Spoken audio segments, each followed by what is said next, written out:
more time, one more time, make it hot, hot, hot, hot, hot, hot. Show me what you got, got. Show me what you got, got. Show me what you got, got. Make it hot, hot, hot, hot, hot, hot. Show me what you got, got.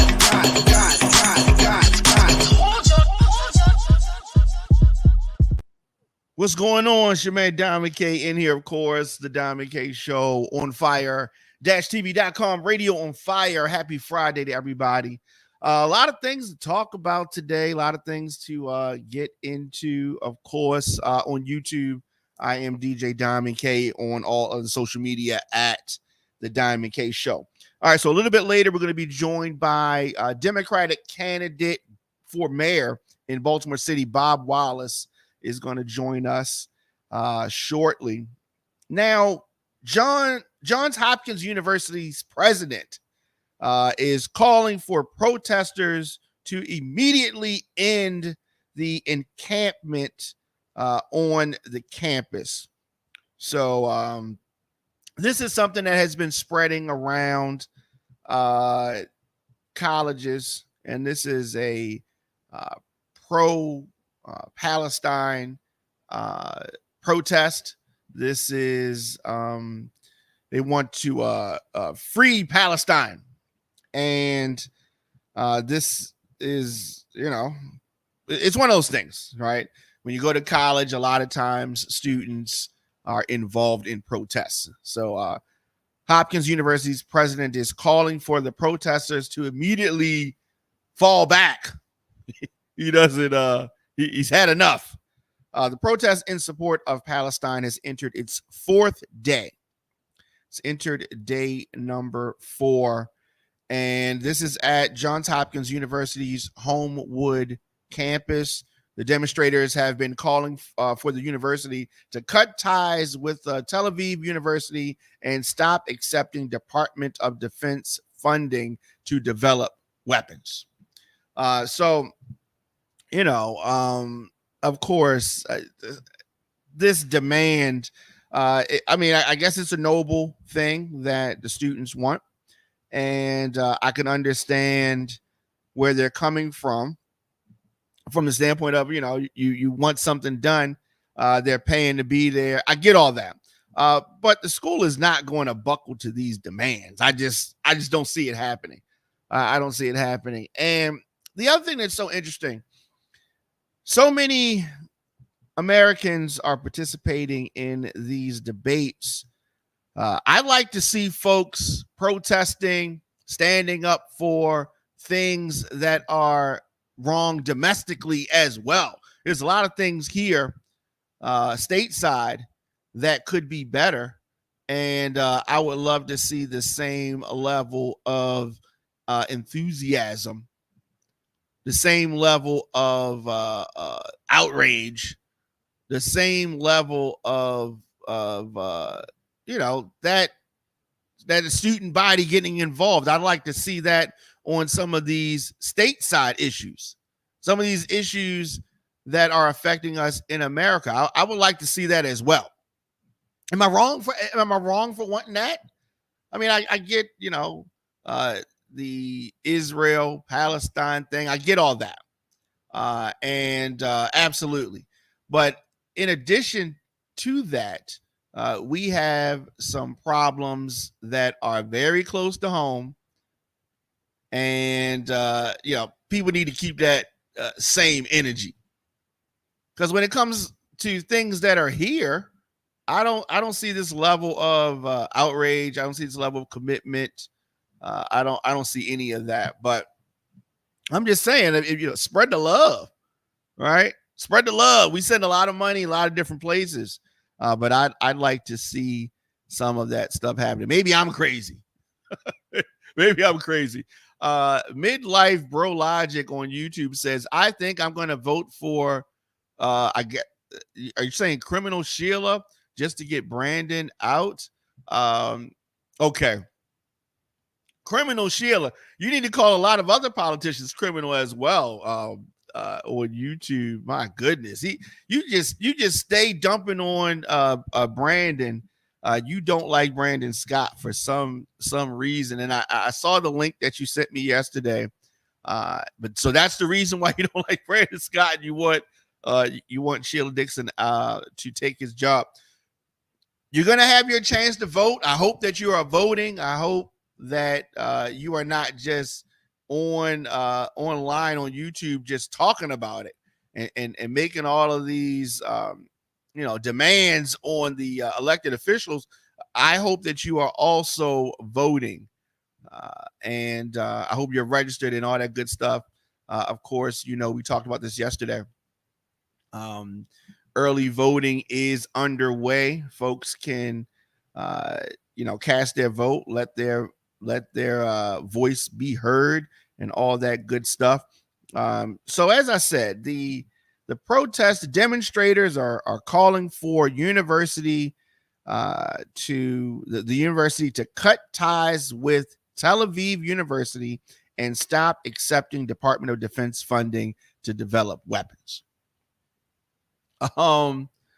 Yeah. So student protest leaders have hammered out an agreement with Johns Hopkins University president earlier this week. The deal, the deal was that the school would ensure the safety of the peaceful protests from 10 a.m. to 8 p.m. and the students promised no tents or overnight camping. I don't know. Some of these things are just misplaced energy. Some of this energy could be better utilized. Officials said that the pact was announced and most of the students left, but a few stragglers have remained and started putting up tents before dawn on Tuesday. And so, this is going on. Of course, the school doesn't like the optics of these encampments. Looks crazy. And I just don't want things to get out of hand. Yesterday, they were citing health and safety concerns and it called for an immediate end to the encampment, which is the tents and the sleeping over, the sleeping outside stuff. So we're going to see what's going to happen. The university policies and codes, they said, are affected by these encampments, and they need that to stop. The Mayor Brandon Scott said that he is monitoring the situation at the college, and he's paying attention to it. President Joe Biden on Thursday rejected calls from student protesters to change his approach to the war in Gaza while insisting that order must prevail as college campuses across the country face waves of violence, outrage, and fear. So it's always something, and it's usually something that you don't expect. So I'm sure that President Biden did not have on his bingo card that this war in Gaza and Israel and this Palestine, he didn't think that all this was going to be such a major factor in this campaign. And I think that at least right now, it is something that that President Biden needs to be concerned about. Of course, he can't buckle to every little thing that they're saying. All right, he can't do all of that. But this is, like he said, it's something that Brandon Scott said he is monitoring, and it is something that, believe me, Joe Biden is monitoring as well. He is not feeling this, but at the same time, he can't buckle to the demands of these students. Right? So you got that going back and forth. You got students on the campuses across the country starting to move into multiple weeks of their protests. And I don't know. I'm glad that I don't have a child that is involved in this right now, because sometimes kids just want to rebel. Now, some of these folks have family and friends over that are affected directly by this conflict. Some people are just getting involved. They're claiming that there are outside agitators on campuses. I don't doubt that. I don't doubt. We see it. We see it all the time with regards to protests. You see outside agitators coming around, causing confusion, and that could be something that is happening. That is something that obviously the schools are concerned about. They don't want this kind of drama. They don't want outside agitators coming in and getting things sparked off. But that is probably what is happening in many of these instances. So is the college protest, are we nearing an end to that? I don't know. We're going to continue to monitor that, like the mayor said, we're going to continue to monitor that, and we're going to keep you posted. Of course, music submissions, booking, or business info, contact me, djdiamondk@gmail.com, djdiamondk@gmail.com. So we move from the protests at Johns Hopkins, and I want to talk a little bit about potholes. Potholes. I'm driving here to the studio today. Aside from the fact that there was an extreme amount of traffic today, potholes, super frustrating. Infrastructure and the such is all over the place. We're going to talk about that a little bit later. As I said, early voting is underway right now. You need to get involved. You need to let your voice be heard. We have a lot of races that are on the ballot. A lot of things on the ballot. And I said this, and when I talk to folks all the time, and they have all of these thoughts, and folks have a lot of thoughts. You'd be surprised how many people have thoughts, but they don't participate in the process. We need people to participate in the process. This early voting is underway right now. And I hear folks say, does my vote matter? What has voting done for me? Voting does a lot for you. Voting does a lot for you. You need to vote and you need to participate. You can't say anything if you're not participating in the process. So we have from yesterday to the 9th, right? You got 1 week, including weekends, to get out and cast your votes. Very easy to do that. And earlier in the show, we talked about our special guest, Mr. Bob Wallace, who is a candidate for mayor, Baltimore City.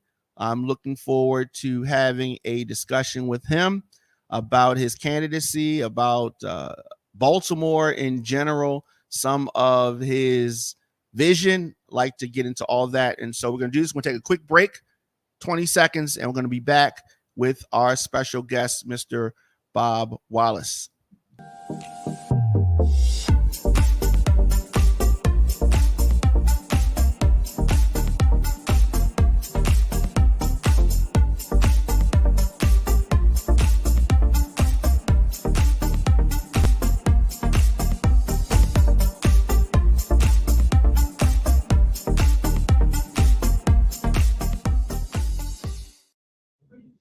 Welcome back.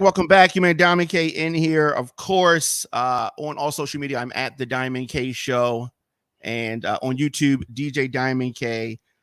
All places that you get your podcast, just search the Diamond K Show. So, Bob Wallace is a businessman who has founded 3 tech companies. It's an IT service provider, energy services company, a training company for women and minority business owners, doing a lot of things. Very busy man, and is taking the time out to embark on a campaign for what I call the toughest job in Baltimore, which is being the mayor of this great city. And so I want to welcome to the show, Mr. Bob Wallace. How you doing, sir? I'm doing well, brother. How you doing? I'm good. I'm good. I'm good. And so I often say that being the mayor is the toughest job in the city.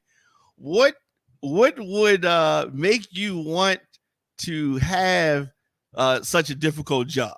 Amen. Amen, brother. That's a question I ask myself a lot these days in terms of why I want to do this. I guess for me, it comes down to my love for the city of Baltimore. I love this city. I love the people, and I've just not been happy with the way but we've been going as a city. I've not been happy with the results that we're seeing from our leaders. I have supported many mayors since Kurt Smoke. No, since actually Mayor Schaefer, and I've written a lot of checks and tried to help as best I can, but I just haven't been happy with the leadership of the city. And so versus complaining about it, I said, let me do something to try to see what I could do to make it better. And so that's the reason why I'm running. You're right. It's going to be one of the most difficult jobs out there to be done. No question about that. But we have to do what's hard in order to realize our greatness. And so I am prepared to step up to do what I can to help make that happen. But it indeed will be a very difficult job. Yes, yes, absolutely. So when it comes to the office and when it comes to the city of Baltimore, what do you think? And I know it's going to be difficult to narrow down one thing, but what do you think is the single most important issue that is impacting Baltimore? So most people when I get asked that question, they expect me to say public safety or crime. I mean that obviously is always in the news, front and center.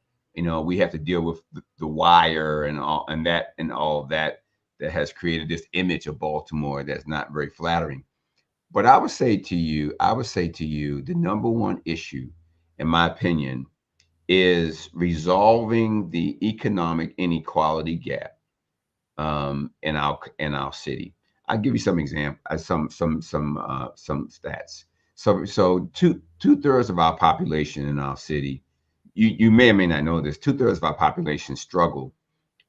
They struggle every day to make ends meet, to make financial ends meet. One out of four of us live below the poverty level. One out of four of us live in food deserts where we don't have stores to buy fresh food. Right. One out of three don't have automobiles to get to work. I mean, and you go down the list, so you go down the list of things, and what I have found is this is the root cause of many of the issues we face in this city is economic inequality. And if we fix the economic inequality issue, which is, by the way, connected to the education issue, so Right. all these things are interdependent. I totally agree with that. But you asked me the question, what would be the one thing? It would be to get this economy, to build an economy in the city that benefits all the people of Baltimore, and not just the well-educated, not just those who are affluent, but the unemployed, the underemployed, the people who work two or three jobs to make ends meet. Sir, I think those are the things. That's the one thing that I think would turn the city around. Yes, I agree with that, and I've heard you speak on this before, and so much of what you just said is tied to some of the other issues that are plaguing the city. Yes, sir. Solving that crime, that issue, it just bringing things up. I mean, because we're talking about a battle between classes. Yes, sir. Yes, And yes. that's a tough thing. We talked a little bit about, I guess, public safety and youth violence. Do you think that youth violence in the city of Baltimore, because I've seen a lot of stats, and depending on who you ask, youth violence is decreasing or it's spiking. So, and I don't know how both things can be true at the same time. Right. Right. Where do you sit with regards to how youth crime is affecting Baltimore? There's no question in my mind that youth crime is increasing. It is an issue, and I don't need to look at statistics or data points. I mean, I'm talking living it, right? Right. I give you an example. I decided to me and one of my staff members, we decided to spend some time on the light rail system, right? Just to Mhm. see, because I heard all these stories about the things people were experiencing on the transportation system in Baltimore. So we got on light rail. I just wanted to experience it. It was horrible. It was horrible. You had kids smoking marijuana, the languages, the language, harassing senior citizens, um, just the lawlessness of riding on public transportation. And we concluded, and I see that's indicative of this sense of a sense of lawlessness among too many of our young people. And it's so different and contrary to how we were raised as young people. I was raised in Cherry Hill, and the projects Cherry Hill is a tough neighborhood. So I know about poverty. I know about gang violence. I know about drug addiction. My mother was recovering alcoholic. I understand those things, but this sense of lawlessness that we see with our young people, it has to be gotten under control. And so I think that it's a problem, and I think that's getting to be a worse problem. And I always said, and I will continue to say that crime, and everything else, but I just say crime will rise to the level to which it's tolerated. So as we as a society tolerate these things, it will rise to that level. And so we must make the point clear to our young people: we will not tolerate this. Now, I'm not saying, sir, that we do have mass incarceration of these young people. As a black man, I'm very sensitive to that. Right, Right. being raised in the '60s and '70s, I'm aware of that and what it has done to our community. On the other hand, we cannot have young people or anyone just thinking they can do whatever they want to anybody else, harming them, and that there are no consequences. There has to be consequences. And so, Do you feel that the kids do not think that there's going to be consequences? Is that part of the audacious nature that they're not fearing consequences? yeah, I think it's twofold. I think, and I'm going to say this, and I always get in trouble when I say it, because people don't like to talk about the real deal here. So when parents don't parent, and they let the streets become the parents, then this is the kind of behavior that we're going to see. That's one aspect, and nobody wants to talk about that, right? But that's a Right. problem. And the second thing is not fear of consequences. Okay, of consequences here, and so I think that's what we have to realize has to be addressed. And so I don't know if you're a father or not. I'm a father. I have 5 children. I have 11 grandchildren. Right. I raise my kids in a way that they know, here are the guidelines. This is how we wanted to treat one another and speak to one another as a family. This is what I expect of you as your father. And if you can't live with this, or if you cross the line anyway, there are consequences to that. And I think that's how we keep society orderly. And so that's a problem, I think, in the city. Absolutely, and that's an old school way of doing things, and that's how I was raised as well. Somewhere along the line, that has been lost, Yes. and we're seeing the results of that. We're seeing the effects of that right now, and so I agree with you on that. Uh, with regards to the juvenile offenders, with regards to the strategy that the current mayor has been on, I think that Ivan Bates and our current mayor not on the same page. Um, what would your relationship be like with Ivan Bates? I do think that a strategy has to, I think that both of these um, offices have to be moving in the same direction for things to work out. So Right. what is or could your relationship be like with Ivan Bates? If So you I know Ivan Bates personally. We're actually fraternity brothers, and he's a good guy. And I would tell you the truth, his his policies and views are probably closer to mine than they are to the current mayor. And so I think we could work together very, very well. I mean, the point you're making, though, is that these two positions, these two leadership positions, have to be able to work together, right? And that would, the city would be hurt if those two could not come together in a very meaningful way. I don't think that they're that far that they are that far apart, but I do believe I do follow more of the Ivan Bates approach to this, and it is an approach that we as a community have always had. And like you said, something happened along the way, and I have my view on what happened along the way. But we got to restore that order again in our in how we treat one another and how we live together. And I think that the two positions have to be able to work together, as well as with the federal authorities and at the state level. All four of us, the mayor, Ivan Base's office, the state, the feds, we all have to be on the same page or close to the same page. We can disagree on certain things, but I think if we have a common destination point and a common mission, we can get past our small differences. Yeah, and so what you've been talking about, and I've been following your campaign.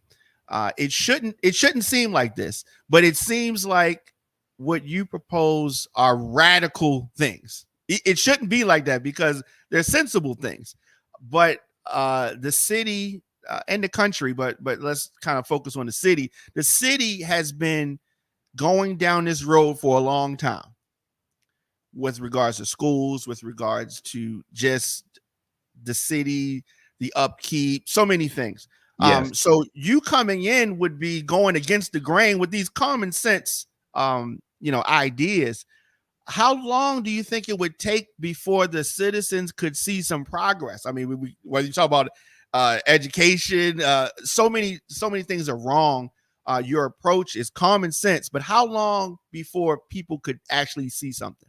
Yeah, that's a great question. I think that's a fair question. So let me be perfectly transparent here. Um, as you know, you follow my campaign, and you know a little bit about me. I mean, I have been in business, over 30 years. I've created businesses.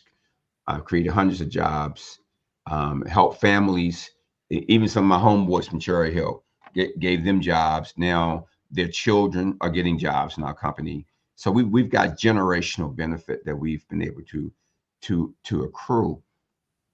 I think to solve the problems of this great city, we're talking about, sir, a generation to fix them. So I don't want anybody to have the misconception that Bob Wallace or any other mayor who you elect is going to fix these issues in one term, not even two terms, right? But here's what we can do. What we can do is that we can light a fire, right? And we can pivot the ship, and we can drive this big ocean liner called the city of Baltimore. We can drive it in the right direction. The problem we have now, sir, is we're going in the wrong direction. And if we keep going in that direction, we're going to go over a cliff. And then it's going to be the point of no return. What I'm suggesting with my candidacy is to let me come in, let me light the fire, let me pivot the ship in the right direction with the help of the people, and then let us together move in that direction.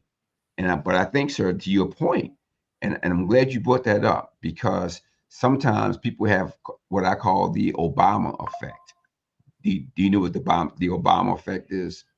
So when President Obama was elected Hope. in 2008, America was in bad shape. We were, I Definitely. mean, we were at the cusp of a depression, right? And there were Absolutely. some people who had this belief that President Obama could turn this around in like a year or two. Well, no, he couldn't. And we in business, we call that the Obama effect, right? Right. The but person but come in but and but go one ahead. thing about that is that he was, a big part of his campaign was hope and yes we can, and so that aspirational message had people just wishing for the stars and It did. stuff It that was did. unrealistic.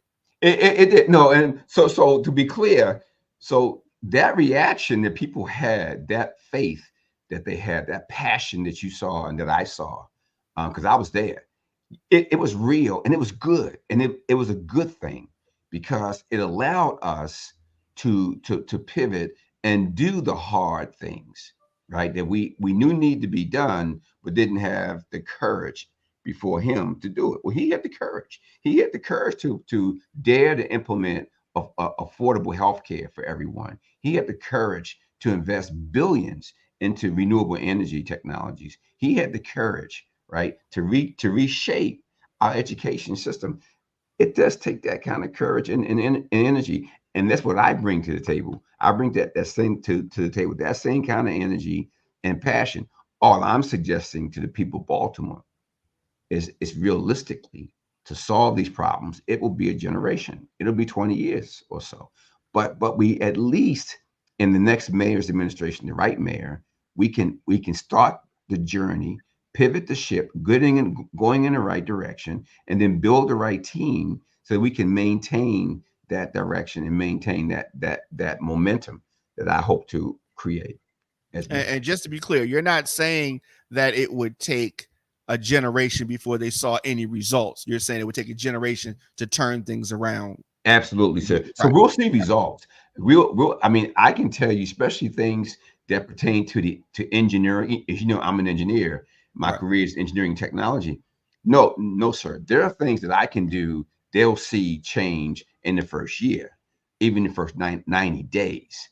But I'm suggesting to solve all of these problems in a very meaningful way that it will take a generation. I do believe Right. that.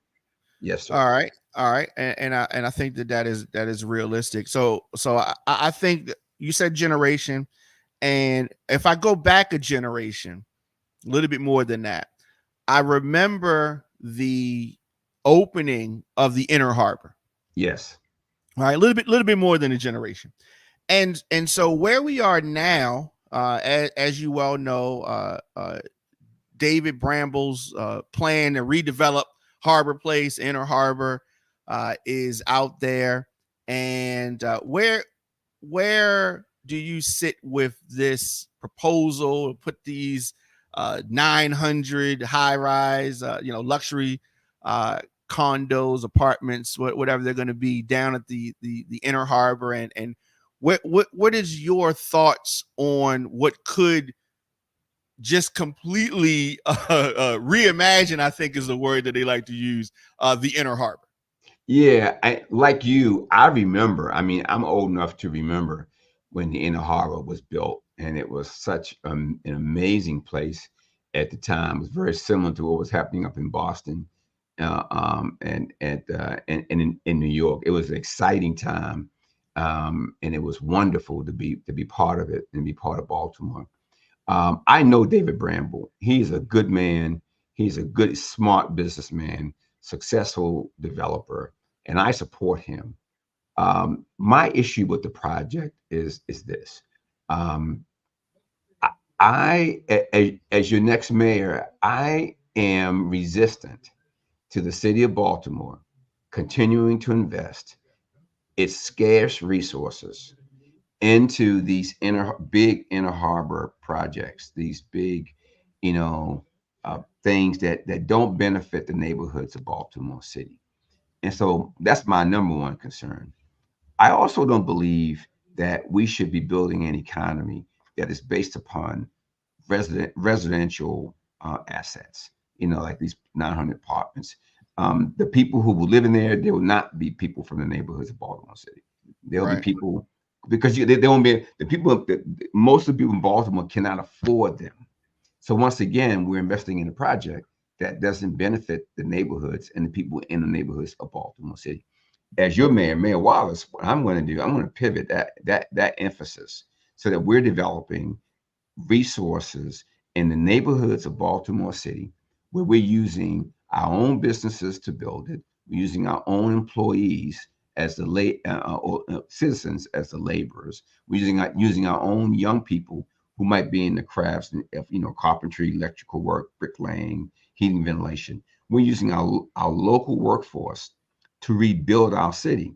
The problem I have is every time we have a major project, we go outside of the city to get the resources to build it.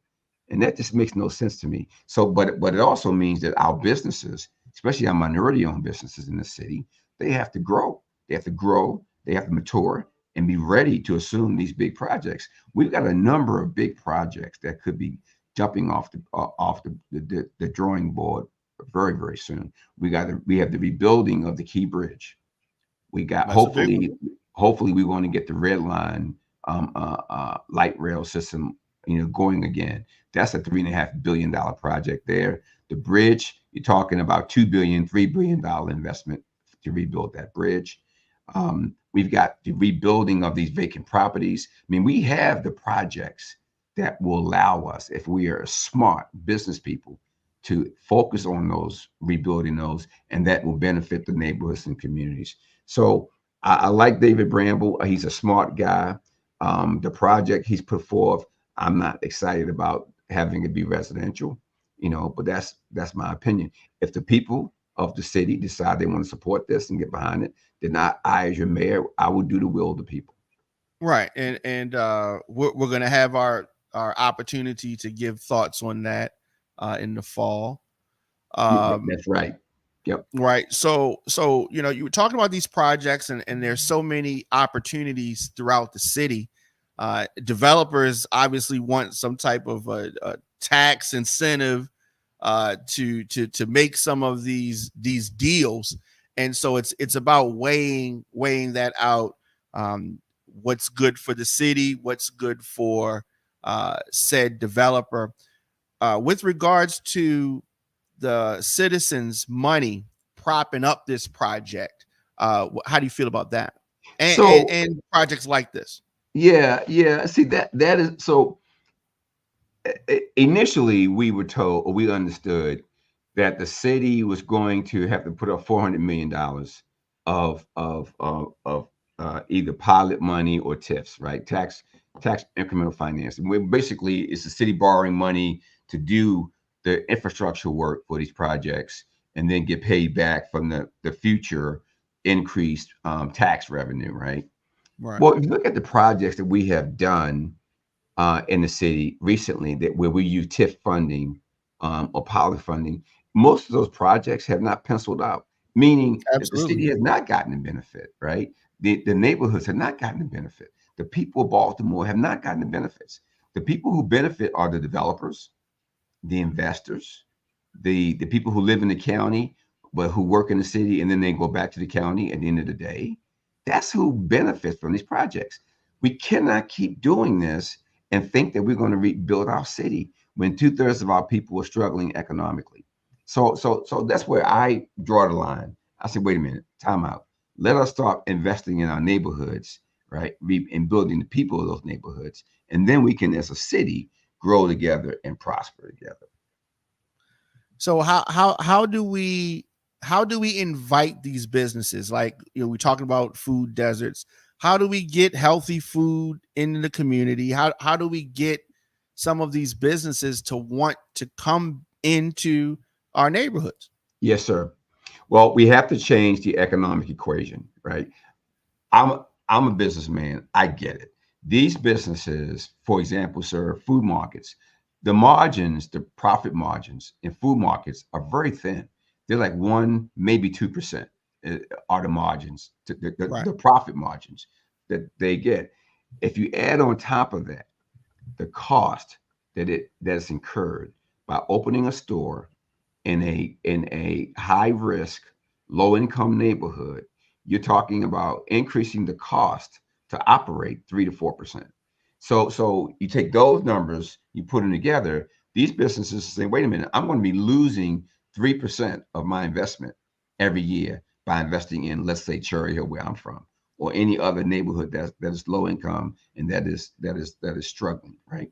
So what we have to do as a city is we have to help change the economic equation, the financial equation. What can the city do? What can Mayor Wallace do and his team to minimize the risk for these companies to invest in those areas? So maybe we have to cover some of the costs that the market people, the food industry would normally have to incur on their own. But we have to find a way to deviate or to re-engineer the financial equation, because otherwise the numbers just don't make sense. And So are money, you talking about capital, partnering? Are you talking about almost becoming partners with it will be these the businesses? city and the community would need to be a partner with the entrepreneur or with the company looking to invest in that area. Absolutely. Yeah, that is that's different. That's a different way of doing it. And It's in very order different. to fix some of these problems, we definitely need some different strategies. I know I'm up against the clock. A couple of quick things I want to get to, even though they are important topics. As far as the police officer shortage that is being reported, do you think that we have enough police officers? Do we need more? And if so, what is your idea to how we can attract more? So no, we do not have enough officers. We are short. Right, last count, about 700 officers. And the reason that's important, this is not about expanding the police state, right? The fact of the matter is that one of the biggest deterrents to crime is the presence of law officers. It's the presence. So the more presence they can have, the more likely we are to prevent crimes from happening. We are short about 700 officers and growing. My plan is threefold. Number one, we're looking to create a program that will accelerate the movement of returning veterans from the service into being BPD officers. They come trained, they come disciplined, they come of the right kind of mentality and attitude. I think that we can accelerate them into that force. That's one part of our plan. Second part of our plan is to integrate out the BPD workforce with the surrounding university workforces, right? And when I say integrate, I don't mean create one big entity, but to cooperate more closely so that we can get better coverage of safety for the people of the city. And then the third thing that we're going to do, we're going to create financial incentives that will incentivize recently retired officers to come back to the force for 1 or 2 years to give me a chance to close the gap of officers that we currently have. Policing is a noble profession. It has been, and recently it has been tarnished, no question about it. It has always been a difficult relationship between policing as an institution and the Black and brown communities of America. No question about it. And that's because of the history Because of of the history. yeah. Yes, exactly right. Police, I tell people this, the other thing I say, I get in trouble with. I say policing as an institution, was never designed to serve and protect Black folks. That's true. It was designed to control Black folks. So that's a historical fact. We need to recognize that as a society, and then move forward together to create a better system. Absolutely. So recently, earlier this week, one of your opponents dropped out of the race, and to many folks' surprise, immediately endorsed. So Through Vignaraja drops out the race and then immediately endorses Sheila Dixon. Surprised me. I was in my office preparing for my show, and I see the two of them in a joint press conference. I thought something was wrong with my computer. I didn't know what was going on. I just witnessed a debate between you all, and then this happened. So couple of questions. Did Through Vignaraja call you, since he called everybody else allegedly about his endorsement? And what are your thoughts on this recent consolidation of the field? Well, we did have a conversation, and this happens in campaigns like this one. You get near the end, and you start thinking about, okay, what is the right strategy to finish this race? And so we do have conversations with each other. So I was aware of that possibility. I did not know that there would be an endorsement, but I knew there was conversations going on. Look, when I got into this race, I got into this race because I wanted to be the change candidate, right? You got current mayor, you got previous mayor, and then you got Bob Wallace, and you had Theroux, but now he's out there, he's gone. I was the change candidate, and that hasn't changed for me. So I hope that Theroux supporters who obviously wanted change as well would see that Bob Wallace would be their best choice to support me. We are behind in the polls, no question about that. But we have a path. We think we have a path to victory here for this, and I think the Ruse getting out of the race. I think that gives us some more possibilities and opportunities to close that gap. I saw the statement that you gave in reference to this topic, and what I thought was interesting about it is that you said, and I'm gonna paraphrase you, basically that the things that Theroux was saying previous to getting out of the race was true about Sheila Dixon and Mayor Scott, and Yes, that so of course now he's saying like Sheila's the best thing, but before he was saying right, something else, and I thought that was an interesting and an honest observation. Is like, keep the same energy. You were just saying this, now you're saying something else, and so that is one of those things. So it seems to me that between the former mayor and the current mayor, it's personal, right? Like they hmm got like some personal issues. Do you have any personal issues with either of these candidates? You know what? The only issue I have is performance, right? The performance of, can you fix the problems of the people in the city who have been suffering so long and who have lost hope in the future? That's what my issue is. So if they cannot, if neither of them can address those issues, then they should not be the mayor. And what I'm asking people to consider when they make their decision on who they vote for, all I ask them to do is compare and contrast. Compare Bob Wallace and what he's done, his background, the skills he brings to the table with my opponents, and compare what is the future that you think Baltimore can be and should be, and then figure out which of the three of us do you think is the best choice to help us to achieve that future. And I ask the voters of the city to consider that. I mean, look, you gave Miss Dixon a shot years ago, and she blew it. You gave the current mayor a shot, and there's debate about whether or not he's done a good job or not. You haven't given Bob Wallace a chance. Why not? Why not? Why not? Why not give change a chance? Why not give change a chance? You say you want change, then give it a chance. And I'm asking the people of Baltimore to consider that. Yes, change. A lot of people are scared of change, Yes, and so that's a so lot of true, people are brother. scared of That's so change. true. They say it. They say they want it, but you're right. They're afraid of it. Yes, sir. Absolutely. So, folks have to know that the Maryland primary election early voting centers open from 7 a.m. to 8 p.m. Until May the 9th for this primary election. Anyone in line at 8 p.m. will be allowed to vote. This includes Saturday and Sunday. And so I definitely appreciate you taking time to talk with me and share some information with our listeners. You've stayed over the time that we agreed to, and I really appreciate that. You're welcome. Anything else you want to say before before you go?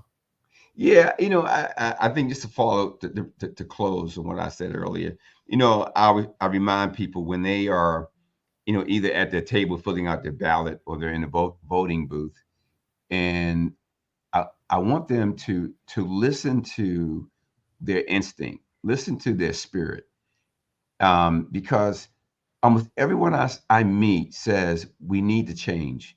We need new direction, new leadership, new blood. I'm asking them to listen to that voice, listen to it carefully, because the choice we make in this election is going to have long-term consequences. And I think that we need to, as a people, make the right decision. And I would say that your children and your children's children are depending upon you to make that decision and make the right one. So choose well, choose wisely. I know you will. And I thank the people of Baltimore for the opportunity. Absolutely. Thank you so much. Much continued success to you. And Thank you. definitely appreciate talking with you, Mr. Bob Wallace, Democratic candidate for mayor of Baltimore City. Good luck to you, Thank you, sir. sir. Thank you. Blessings to everybody. Thank you. Thank you. All right. That was Mr. Bob Wallace. And folks who want to partake in early voting, you need to bring a document proving your residency, such as a driver's license, an ID card, all that, all the normal stuff that okay, stuff that as I said, early voting centers open from 7 a.m. to 8 p.m. until May the 9th for this primary election. If you are in line at 8 p.m., they're still going to let you vote. So don't feel no kind of way. You're going to still get to vote as long as you are in line. Eligible but unregistered voters can register to vote at an early voting center in the county or city. Registered voters can vote early at any voting center in their jurisdiction. Any voting center in their jurisdiction. And so a lot of different things, a lot of things going on. The deadline to request a mailed or faxed mail-in ballot, 8 p.m. by mail, 11:59 via fax, email. You can do that May the 7th. May the 10th is a deadline to request a electronic mail-in ballot, 5 p.m. by mail, 11:59 via fax or email. And of course, this is all pointing to the big day, primary election day, which is May the 14th, mail-in ballot return deadline and a deadline for in-person registration. So we're going to be talking more and more about this. Of course, Midlife Bro Logic on YouTube is saying, no debate, Brandon is horrible. Yeah, you clearly do not like Brandon Scott. That we are clear about. And so just tuned in, we were talking with Democratic candidate Bob Wallace, and he shared some thoughts for his vision for the city of Baltimore. Said that things are going in the wrong direction. Speaking of direction, the Baltimore City Department of Transportation, what they call the maintenance division, I want to talk about them for a second. So the maintenance division is comprised of the following groups: street lighting, road maintenance, bridge maintenance, facility maintenance, inner harbor maintenance, landscape maintenance, signs, and markings. So why did I bring that up? Why am I mentioning these? I want to focus specifically on roadway maintenance. My drive here to the studio was a bumpy one, as yours probably is throughout the city.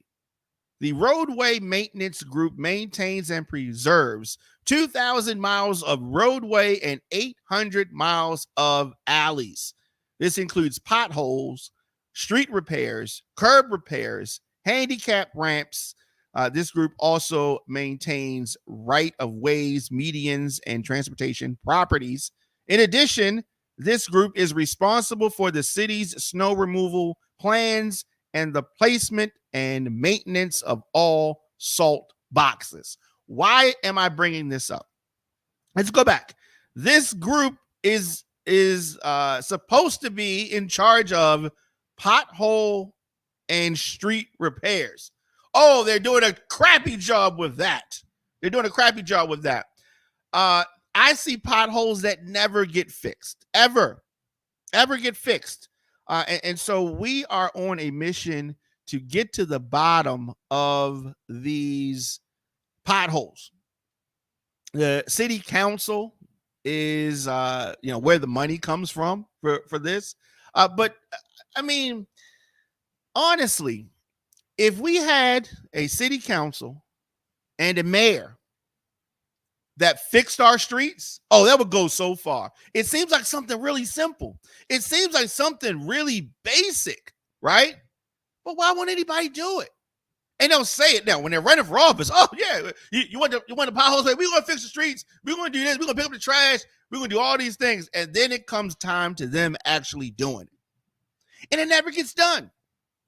Never gets done. We got to figure this out. Do I need to throw some parties for us to save some money up, to raise some money so we can get the streets fixed? We need to do something, and the money is out there, right? So we're gonna talk next week. I'm going to bring up potholes pretty often during this election season, and I want us to figure this thing out because for some reason, the city of Baltimore is just good with us having these potholes. The streets are crazy. Like I'm talking about bumpy roads. Just it's despicable. All right. So definitely. I enjoyed the conversation with Bob Wallace. He has some different ideas. Different than the normal. They're not crazy ideas, just different than the normal. Different from the way that it's been. But we'll be back on Monday, of course, 6 p.m. The Diamond K Show. Subscribe on YouTube.com/DJ Diamond K. Of course, you can contact me for booking or any other info, djdiamondk@gmail.com. On all social media, I am at The Diamond K Show. Support The Diamond K Show and On Fire TV via PayPal. PayPal.me/radio on fire. On Cash App, I am $ The Diamond K Show. Of course, you can become a member and do all of that good stuff. Exclusive content on fire-tv.com/join. It's been real. I have really enjoyed this. Thoughts? djdiamondk@gmail.com. Very, very easy to get in touch with me. If you have an event coming up, all that good stuff, just hit me up. I am not hard to find.